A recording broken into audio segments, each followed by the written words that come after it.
Welcome to How to Solution. In this video, I'm going to show you how to upload songs on Spotify.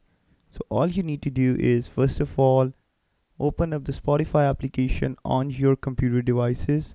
Once you do so, this is it. So this can only be done on your desktop PC or MacBook devices, and you don't need phone for it and it won't happen. So there are two methods to do so. The first is to get on the top left corner and tap on these three dotted bars, get into file, and you can get into new playlist and new playlist folder. And secondly, you can also do that by going at the profile at the top right corner.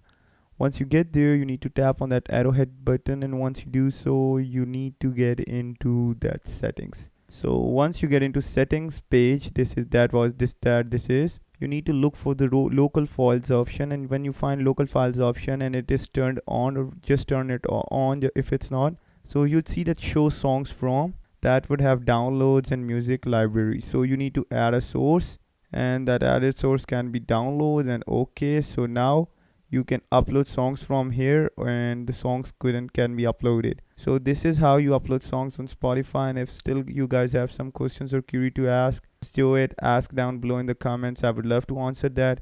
And don't forget to like, comment, share, and subscribe the YouTube channel. That would really mean a lot. And if you guys really have something to ask, as I've mentioned before, so do it right now. So till next time, take care, peace.